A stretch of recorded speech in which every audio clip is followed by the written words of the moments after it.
go. We're rolling. Action. I think the circuit's kind of fried. I don't know, maybe you want to come...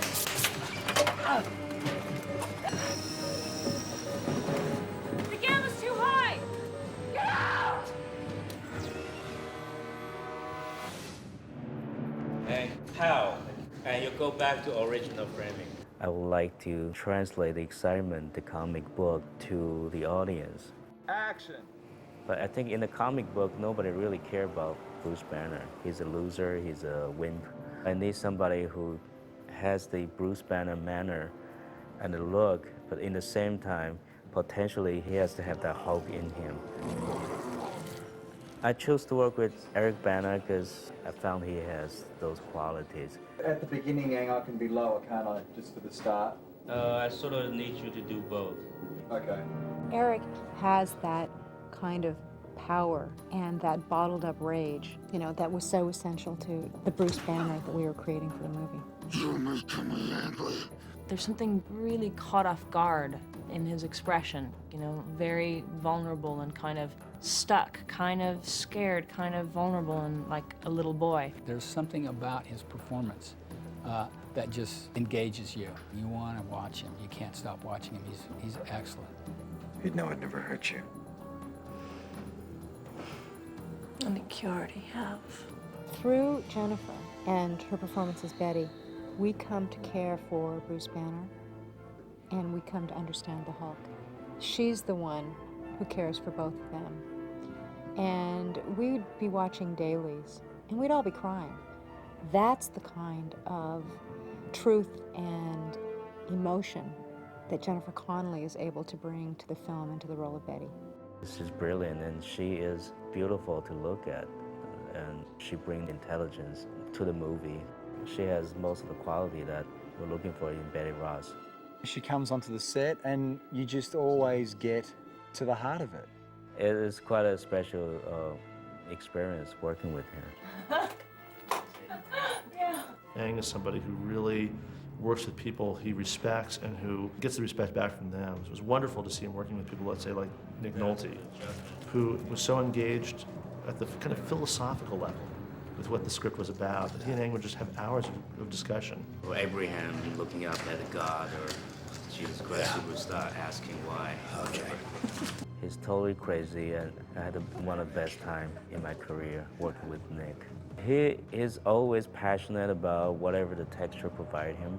Any line you give him, any set you give him, he embrace it, you feel it. He's just purely brilliant in the movie. This was a very surreal experience for me because Nick and Sam are quite literally two of my all-time favorite actors. And there were times when I was doing some stuff with these guys where I would literally fly above myself and look down and feel very, very, very privileged. If you ever come within 1,000 yards of my daughter again, I'll put you away for the rest of your natural life. I'm in love with Sam Elliott. Sam has that kind of authority, but he has a twinkle in his eye.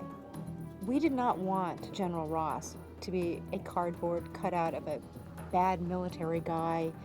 And you know with Sam Elliott playing General Ross that there is going to be something humane at the heart of a general.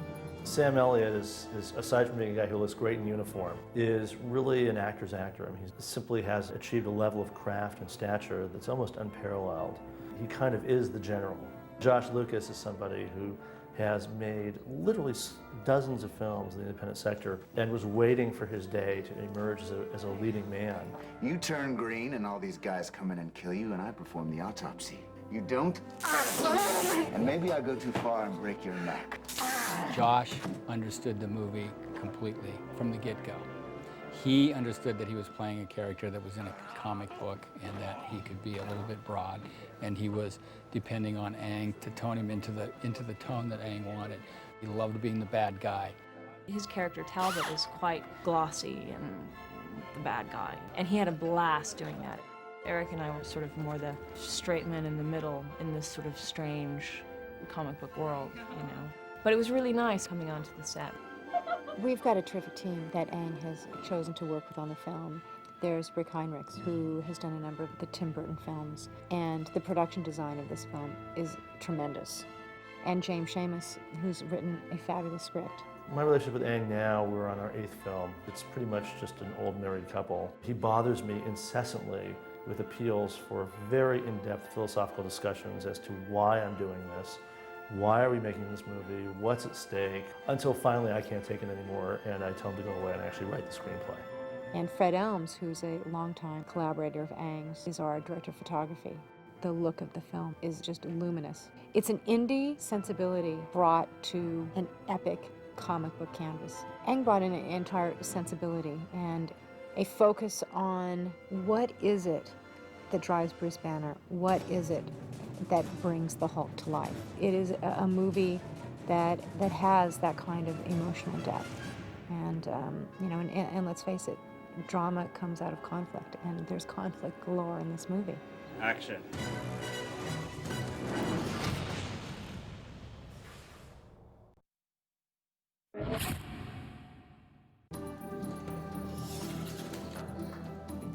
I will kill the second beat, which is the top. That's when Hulk stand up. So you wait until I call and go. Boom. When I call and go. So you are and you're go. All right, is everyone clear?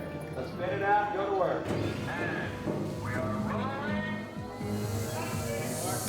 Be careful, Mark. 3, 2, 1, go!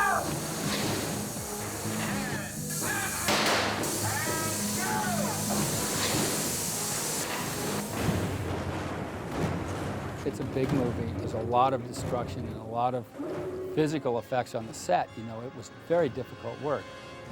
Whatever the Hulk does, comes in contact with, manipulates, pushes, shoves, breaks, touches, lifts, falls under the category of the on-set physical effects crew, which is my team. In this movie, we destroyed the entire lab, which was giant. Those are real walls that are coming down and real windows that are being broken, real lab equipment that's being destroyed, and there's nothing phony about it. Ready, and door, go! And I think that a lot of people who see this movie might think that that is a regular-sized guy in a miniature set plowing his way through it, because it looks that real.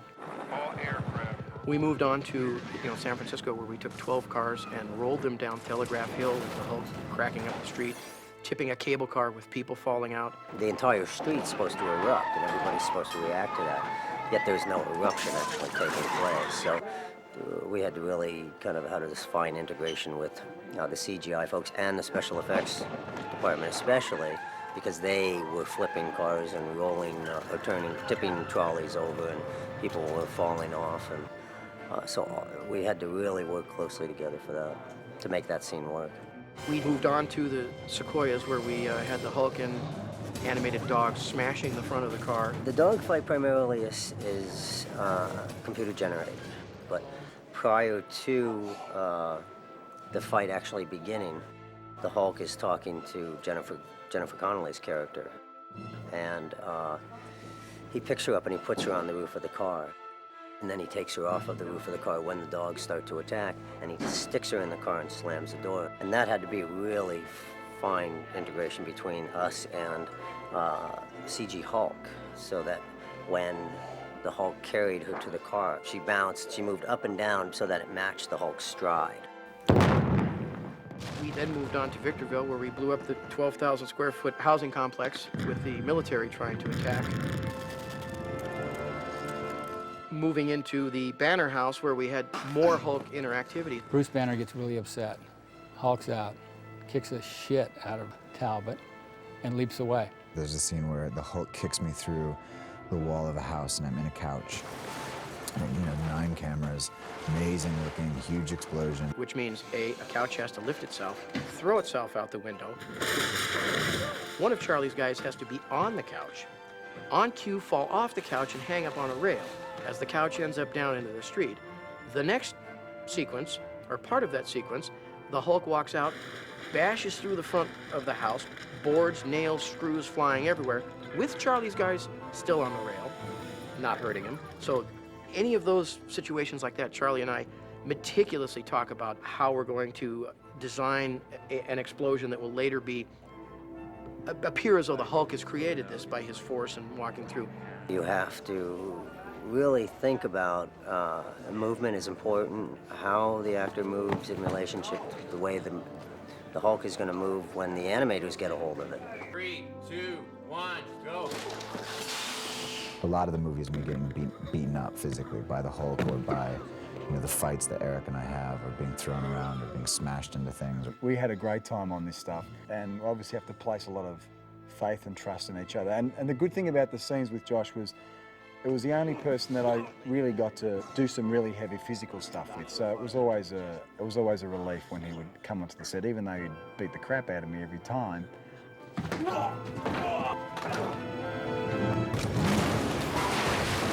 I think we've gone 10 steps beyond what the other movies have done right now in terms of integrating our character into real life. Our character gets involved right in the middle and walks through and touches things and lifts things and comes in contact with things way more than any character, I think, than you've seen before. My ultimate goal is to, in a finished movie, not have anybody know where we've handed off from animation to real life. It's been a really busy picture. It's been a really kind of satisfying one for me.